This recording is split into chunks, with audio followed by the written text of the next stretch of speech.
Funny small town story from the can cooler class this past weekend. So I had booked the hall, I think in January, the Lions Hall, just our local Lions Hall, and I got all packed up throughout last week, and then Friday, as I was ready to load up the truck, I got a call from the guy who does the bookings at the Lions Hall, and he said, I'm really sorry, I accidentally double booked the hall. So I double booked you with a 70-person birthday party on Saturday. And so immediately I was like, oh no, like what am I gonna do? And he said, how many people do you have? So I told him it would be 6, including me the first day, and 7 the second day. He said, okay, will you fit in the den, which is their smaller room in the back where they have the Lions Club meetings. And usually that room is only for the Lions Club purposes. Usually it's locked up when they have other events. So I was like, yeah, I think that'll work. I think it'll be big enough. So my husband and I went over to get set up, and the guy who booked the hall let us in there. He apologized, and the room was going to be big enough, it would work. So we were talking to him, and I asked, oh, whose birthday party is it? He said, oh, you were invited. I was like, what? He said, you were invited. And he said whose birthday party it was. I was like, oh yeah, we were. The wife of the birthday man had invited me and my family probably at least a month ago to the party. So we know the guy whose birthday it was.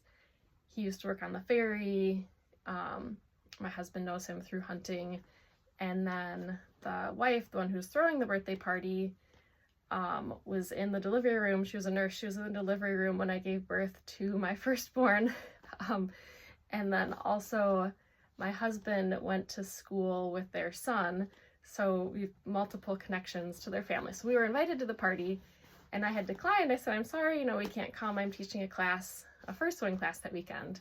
She said, okay. And neither of us had said the location of our events. So we didn't know that we were having our events at the same day, at the same place, and accidentally had double booked the hall.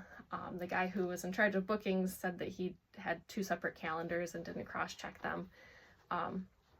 So that was funny. We always joke that we live in Stars Hollow. If you've seen Gilmore Girls, you'll get the reference, but just like a small town sitcom episode basically all the time here on the island. So it worked out fine. They had their party.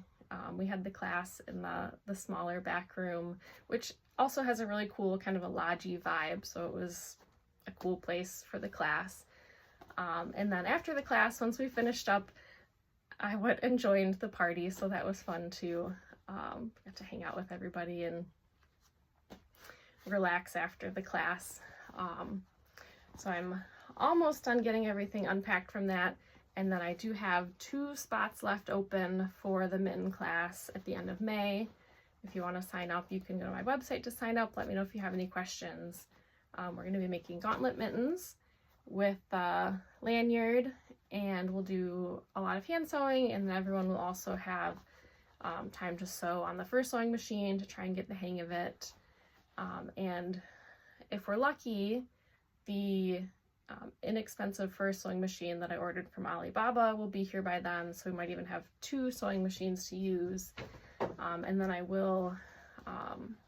I'm planning on selling the Alibaba one once it gets here, because I really was just getting that to try it out and see if it was a viable option. So the classes went well over the weekend. I had taught basically the same class Saturday and Sunday with 2 different groups of people, and that was really fun. I took some pictures Saturday. I forgot to take any pictures at all on Sunday. So if you have pictures, if you were at the Sunday class, send them to me. I'd love to see them.